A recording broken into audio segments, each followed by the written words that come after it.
ეს პატარა ანგელოზები მამა მიატოვა. უბედურება კი ისაა, რომ საბრალო ბავშვებს ალიმენტსაც კი არ უხდის. ალექსი გულის მანკით დაიბადა. უფულობის გამო საბრალო დედას ექიმთან ვერ მიხავს. ეს კი ანდრიაა, ნამდვილი მზეჭაბუკი. სამწუხაროდ თავის ტვინის მეოთხედ ნაწილზე წანაზარდი აქვს. ბავშვს სასწრაფოდ ესაჭიროება მაგნიტორეზონანსული ტომოგრაფია. უგულო მამა კი ავადმყოფი ბავშვებისთვის ალიმენტსაც კი ვერ იმედებს. მე ვარ ყველაზე ღარიბი კლასში. ძალიან განვიცდი. მშიერი ვიძინებ ხოლმე ძილის წინ და ჩემს კაპიკი არ აქვს. რომ მიყიდოს საჭმელი, რომ ჭამოთ სამივე ბავშვმა.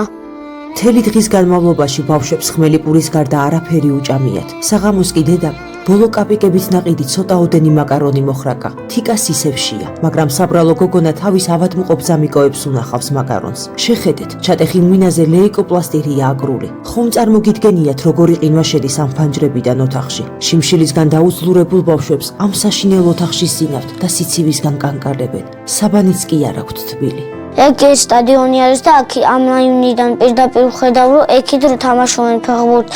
მეგობრები მეძახიან, ვერ ჩავდივარ ეზოში, რადგან გარეთ ცივა ძალიან და მოსაცმელი არ მაქვს. სახლში ტელევიზორიც არ გვაქვს, რომ დავჯდეთ და უყუროთ რამე მურთმილებს. მალე ახალი წელი მოვა. სხვა ბავშვების სახლებში გემრიელი კერძები მომზადდება. დილით კი ნაძვის ხის ქვეშ საჩუქრები დახვდებათ. ეს პატარა ანგელოზები კი დარდიანი გულით და ცრემლიანი თვალებით შეხვდებიან ახალი წლის პირველ დილას. ამ საშინელი რეალობის შეცვლა მხოლოდ თქვენ შეგიძლიათ, კეთილო ადამიანებო.